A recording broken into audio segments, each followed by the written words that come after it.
don't forget, we need to follow the podcast so we know when new episodes drop.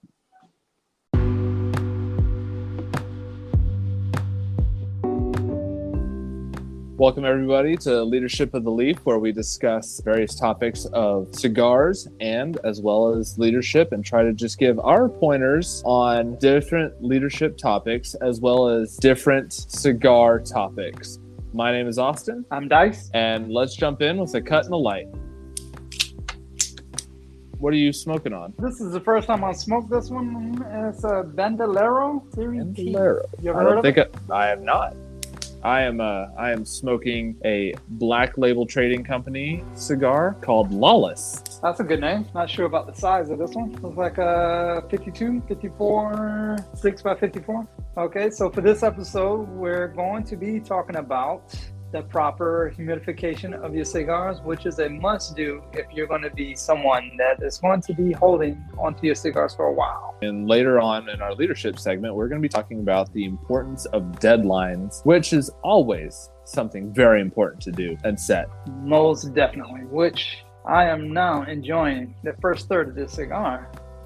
Yeah, this cigar that I'm smoking is absolutely delicious. It's a Habano wrapper and a Nicaraguan filler, and I'm getting pepper and espresso cocoa and a little bit of spice, but not too much. Very, very, very well balanced.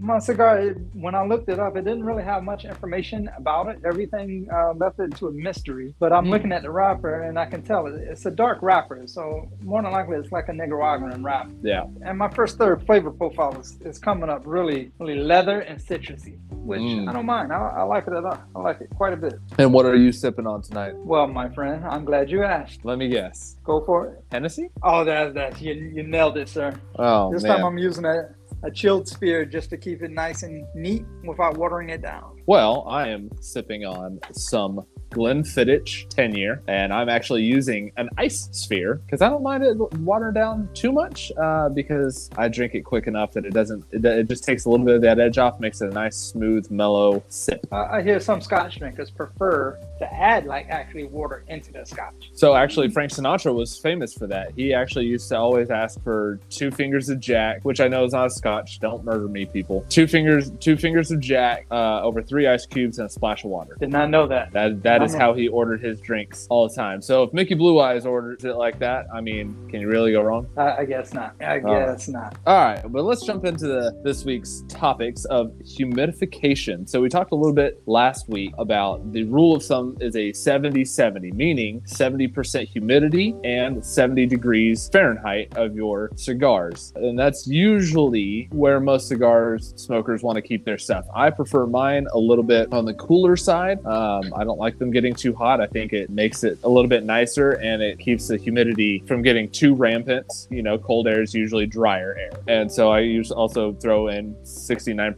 Boveda packs. Boveda packs. There's so many different ways to humidify your cigars in your humidor. We'll discuss those a little bit later. The climates where I'm at is a dry desert. I struggle to keep my humidor around 70 degrees. Even though I keep my house around 72, I try to keep my humidor around 70 in temperature. When it comes to humidity, it's also a fight, but I try to keep mine around 65. That's like my sweet spot. And see, I find 65 is a little bit too dry for me, for my cigars. Where I live in the panhandle of Florida, it is very humid, so I have almost no issues keeping it at the 68, 69% range, which is where I like it, you know, relative humidity as measured on a hygrometer. Yes, that is the proper terminology for the dial, the gauge, whatever you want to call it, in your humidor that measures the relative humidity and usually temperature of your humidor. Now, I know talking about hygrometers, a lot of people really love how the needle one analog, how that really looked. And I can see the aesthetics with your humidors, depending on which kind you got, it really fits well. But what I have discovered is it's hard to try to keep those on point,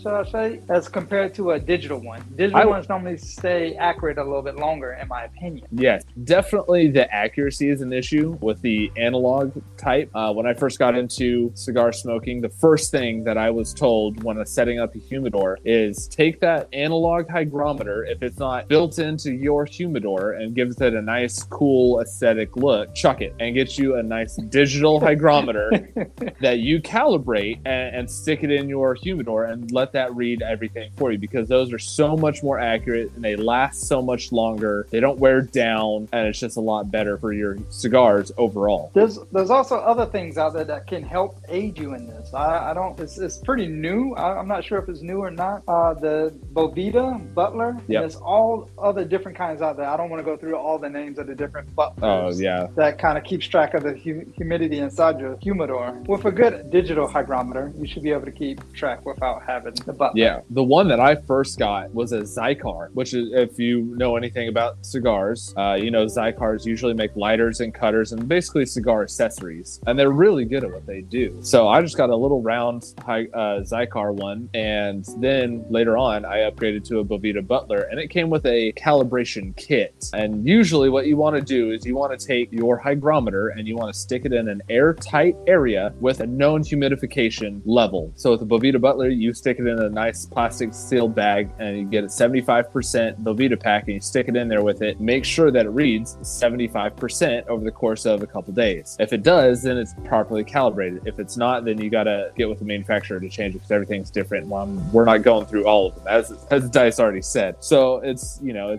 really important that you know that your hygrometer is properly calibrated for the proper care of your cigars. But once you get your hygrometer on point and it's all calibrated, it's accurate, you're good to go. What are your thoughts about seasoning your humidor? Because I have heard several different ways that people should do it, and I heard a way that people should never do it. Now, I personally have my opinions of how to get it done. I'm just curious, how do you season your humidor? So I have actually seasoned 2 different humidors and done a third one for a friend, and I've done each one of them different ways. Now, that being said, I have used the same hygrometer in my 2 humidors. I had an old humidor and I got me a new one, which is the nice one. So the first time I took a paper towel, I moistened it up with distilled water because I didn't want the impurities getting into the Spanish cedar. That's the type of wood that's in a humidor. And I wiped it down and made the wood all nice and wet. I let it dry over a day, and then I wiped it down again. And I kind of did this back and forth for about 3 days. And then I stuck my hygrometer in there and my cigars, and I closely monitored them for the next 3 to 4 days to make sure that everything was good. As long as it kept the humidity, I was money. The next one that I got, I actually took a spray bottle of distilled water and I sprayed everything that was wood in that humidor down for a week, morning and night for a week. And then I stuck my Boveda packs and my cigars in there, and I've had 0 issues. The third way that I've done it, and this guy has reported no issues to me, is I just threw Boveda packs in there for a week and let him humidify. Got it. Yes. Now, I will share with you what I've heard and my opinions. What I've heard is the worst way to season your humidor is by wiping it down. I was told that because it roughs up the cedar and it roughs up the liner to where it can actually damage your cigars when you put them in, if you have cigars that are uncellophane. Okay. Whether you care to believe that or not, that's your opinion. But the way you said of spraying it down, I really like that way because it really moistens the wood. I really think the wood needs to be moistened. But the way that I heard you're supposed to do it is throw the Boveda packs in there for like a week and don't open it until you're ready to check it. And then once you check it and everything is where you want it to be, that's when you can start using it. The problem with that I have with what you just said, the first thing that you said, which is wiping it down roughs up the wood. If you're using sandpaper sprayed with water to wipe down your humidor, you're probably in the wrong. But if you're using a paper towel, yes, paper towels, if you want to consider on the sandpaper scale, are like a 4,000 grit sandpaper. They're super fine. You could eventually sand something down with it, I guess, but you're gonna wear out your paper towel first. But I don't believe wiping it down roughs up the wood enough to where it's going to damage your cigars that are uncellophane. Knowing what I know about woodwork, which is, a little bit, I don't see it roughing up the wood that much unless you're using something like sandpaper or a piece of paper or something like that. I just don't see it. I also have heard of a way that you fill up a cup of distilled water, moisten a paper towel, you lay it over the top of the cup, and you set that in. It's basically like a makeshift Boveda pack, and then you put that in your humidor and you set it in there for a week. week and let it go and let the wood just absorb the water out of that cup and through the paper towel. I have seen that done. I've heard of that done. Again, no issues. But like I said, I have not of a bad way. The only bad way you can do this of seasoning a humidor if you use tap water, in my opinion. Tap water or just plain don't do it at all, which I think no one would do that, right?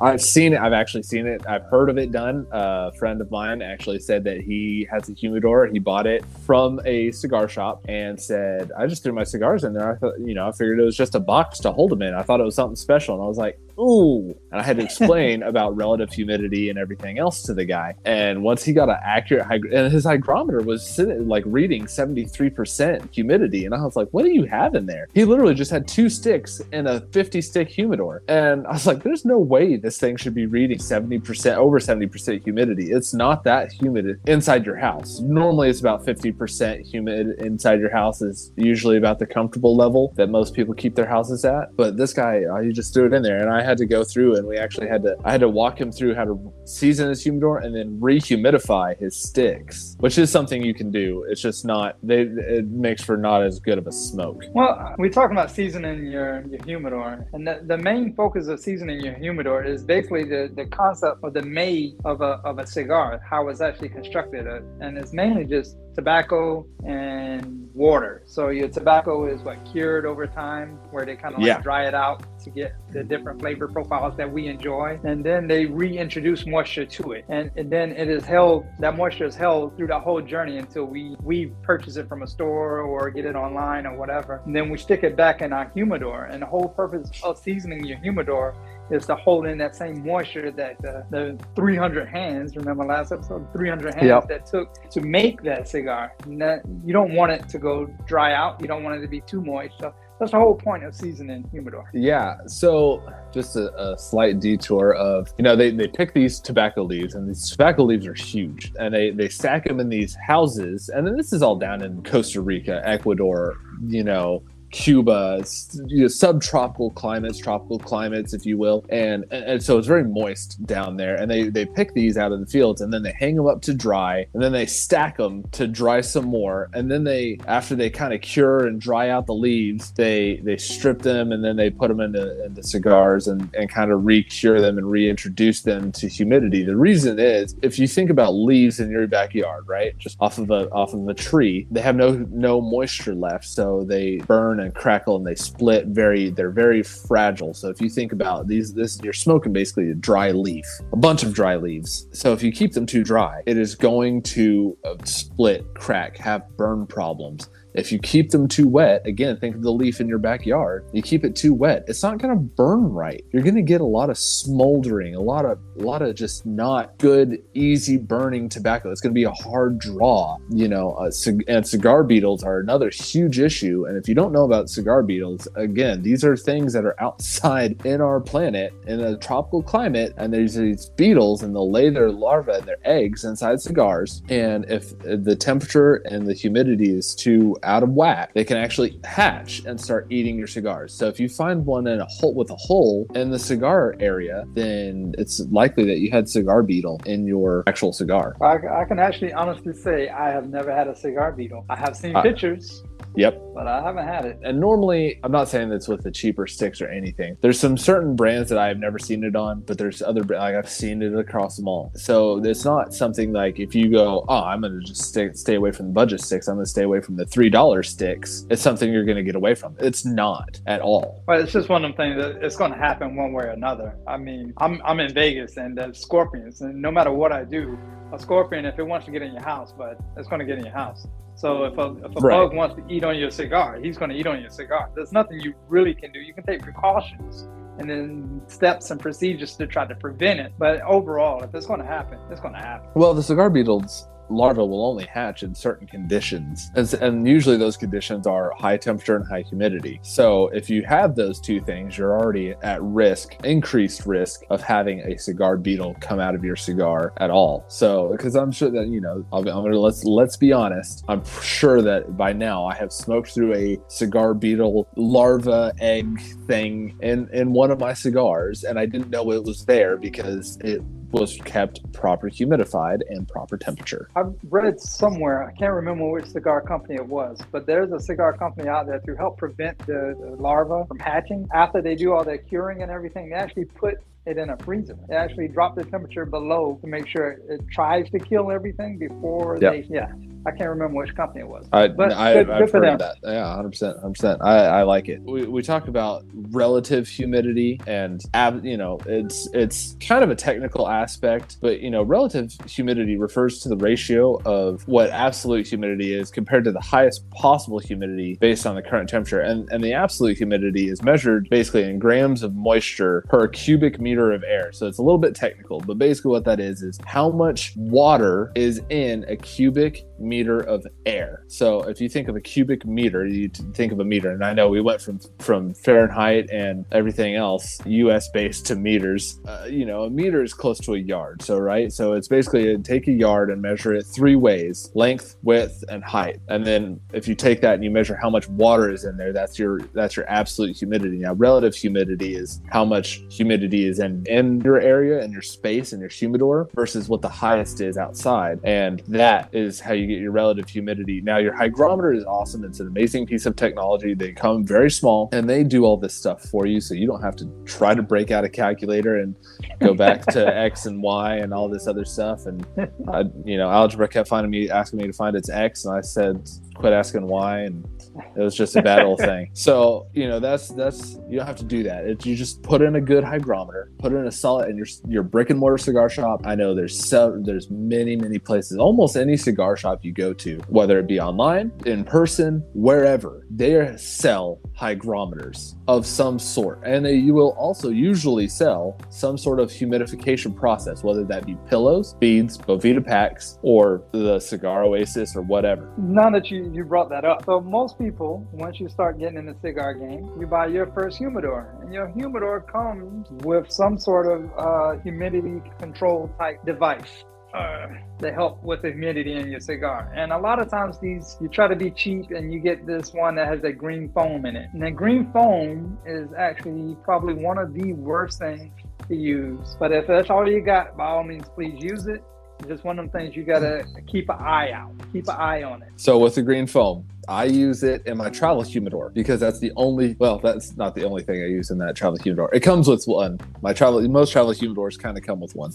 So I use it in my travel humidor, which I bought, and it's a nice one. But anyways, if you're going to use the green foam, here's what I'm going to say about this. Again, I cannot stress this enough. Do not use tap water. Do not use anything but distilled water. The reason I say this is where I live, the tap water it's highly laden with sulfur. I can smell it. It smells like rotten eggs coming out. It stinks. I hate it. I have to have a water filter on my water in my house just to be okay. It's safe to drink, supposedly, but it just, the water smells and I can smell it, and it's disgusting. So if you think about that, I think about all the chemicals, the fluoride, the heavy metals, the whatever in your drinking water, that is going and leaching into your cigars when you use tap water. So if you want to smoke all that stuff and that taste and mess up with the taste of your cigars, by all means use tap water. Not to mention there's also bacteria in your tap water, and that is a breeding ground for mold. So if you want to use that stuff and put yourself at risk for mold, go for it. My suggestion, go buy the 98-cent gallon jug, go buy it of distilled water, and just use distilled water. It's so much easier, it's so much nicer, and it's cleaner. I agree with you on that. My water here is hard, so it leaves hard water deposits everywhere. So lime scale. I don't want any of that to do with these wonderful premium cigars that I spend good money on to enjoy. Right. Yeah, that's the thing. I mean, you spend the money on them to enjoy it. Why would you not, take care of them? Yeah. The thing with the green sponge also is, as you mentioned, mold from the tap water.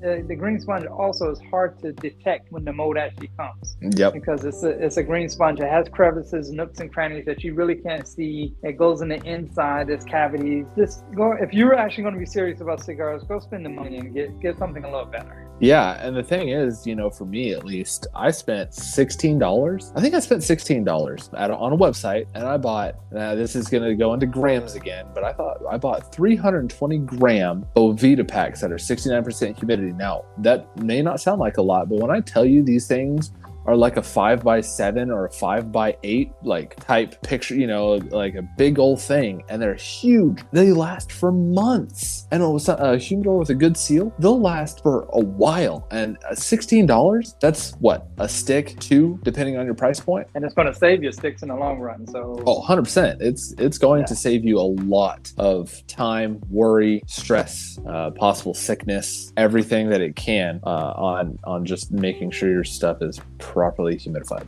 Now, one of the other things you mentioned last episode about, you said you had a friend that uses gel. Gel and crystals are pretty much about the same. Now, I haven't had any experience with the gel. I know the gel is different than the silica bead. Mm-hmm. Is there any downfalls to using the gel? No. Again, it's something that you just have to monitor. The gel is nice for a lot of people because it goes in the crystals and it absorbs in the crystals, and the crystals basically release it, kind of like a time release type thing. As the humidity falls, it releases more humidity, and it just tries to keep the same thing, which is great. The problem with the gel is that versus the Vitapack, it's not, you can overfill, right? So if you overfill the gel and all the crystals and everything like are absorbed to the max, and you just pour more gel in there, well, your wood is thirsty. All wood is thirsty. So it's good. Your wood is going to absorb all that excess moisture it can, and it can lead to over humidification of your cigars if you're not careful. So the gel doesn't really provide a two-way. It's really a one-way. It can provide a two-way, but you have to be very, very cautious not to overfill your crystals, your beads, whatever it is you're using as that medium to hold the gel. You have to be careful not to overfill that, which is why I like the Bovita packs. You said in your travel humidor you have the sponge? Yes, I have the sponge, but again, I don't like the sponge in and of itself. I think it's a very weak system for humidification because a sponge is like any other sponge, right? It's just going to release the moisture and it's done. So in my travel humidor, what I do is my travel humidor is like probably a 1, 2, 3, 4, 5, probably a 5 or maybe a 6 stick at most, and that's kind of cramming it to capacity. Travel humidor, I like to just throw a couple of Bovita packs in there. I like to take one less stick with me because usually wherever I'm going to a lounge, so I'm going to replace the sticks. So I take one less stick with me and I throw in a couple of small Bovita packs. They're not very big. They're probably like a 25 gram Bovita pack or a 30 gram Bovita pack, whatever it is. And I throw a couple of those in there and boom, it's easy. It's done. It's set. I don't have to worry about it. My travel humidor actually has I'll probably pronounce it, silica beads. That's how you pronounce it, right? Yeah. So it has a small container of silica beads that sticks to the lid of it. Now, I want to say it holds about 6 sticks as well. That's packed. But I found that it holds well. It's just if it doesn't take all the moisture in, it actually can leak out into the actual sponge and cushioning for your stick. Yep. And there's nothing worse than a wet cigar. So it's definitely something you have to pay attention to. Yeah, that's the other thing. So when I use the green sponge, because I used to use that at the very beginning before I got introduced into Bovita packs. Here's the tip, right? Here's how I used to do this. And this is how I was taught, and it's worked well for me. So you take your green sponge. It's usually in a hockey puck type little shape, small, and you put that on a paper towel and you pour your distilled water on it and let it soak in. And then if it soaks all the way in, you pour a little bit more until it's at capacity. Then what you do is you take that sponge and you flip it upside down and you let all that excess water drain out of your sponge. Otherwise it's going to leak onto your cigars. And you can dab it on that paper towel, and what that does is that takes all that excess moisture out that may go to your cigars and leak on your cigars, and that's how you use that green sponge, because usually they're attached to the top of the lid. That's true. I've heard that you should also, with the distilled water for the green sponge, and maybe even the silica beads, add a little bit of alcohol, like whatever your drink of choice. Like I normally add a few drops of Hennessy in with it. That's supposed to help cure some of the bacteria that could possibly be hiding. I don't know how true that is, but can't hurt. It cannot, but I again would caution anything that is in your humidification, whatever you're using to keep your stuff humidified. Again, your cigars want moisture. So if you add, let's just say vodka, you're a vodka person. If you add too much, you could end up tasting a little bit of that vodka in your cigar. Now, again, a few drops of Henny, you probably get a nice little flavor profile from it. Can you really blame me for dropping Hennessy in a cigar? Not in the least. Not in the least. I can't.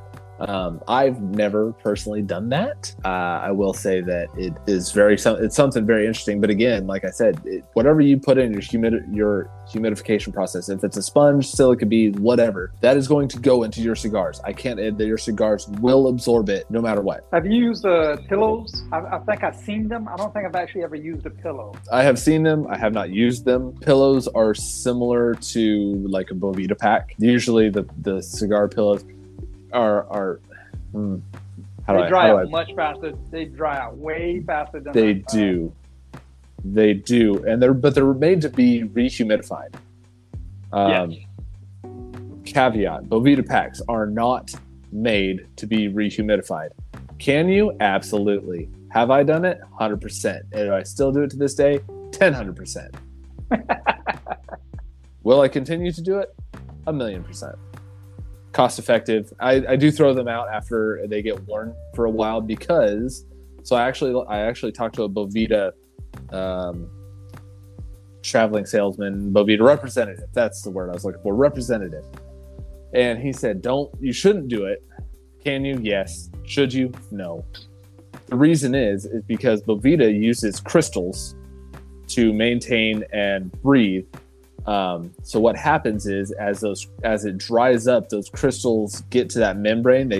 That membrane shrinks around those crystals, and the crystals, right? If you think of like a diamond or any kind of crystal structure, it has pointy ends, right? So those can actually tear the permeable membrane and not make it a 69% Bovita pack anymore. It could be closer to like a 70%, 71% Bovita pack without you actually realizing it. Let's be honest. He's a Bovita representative.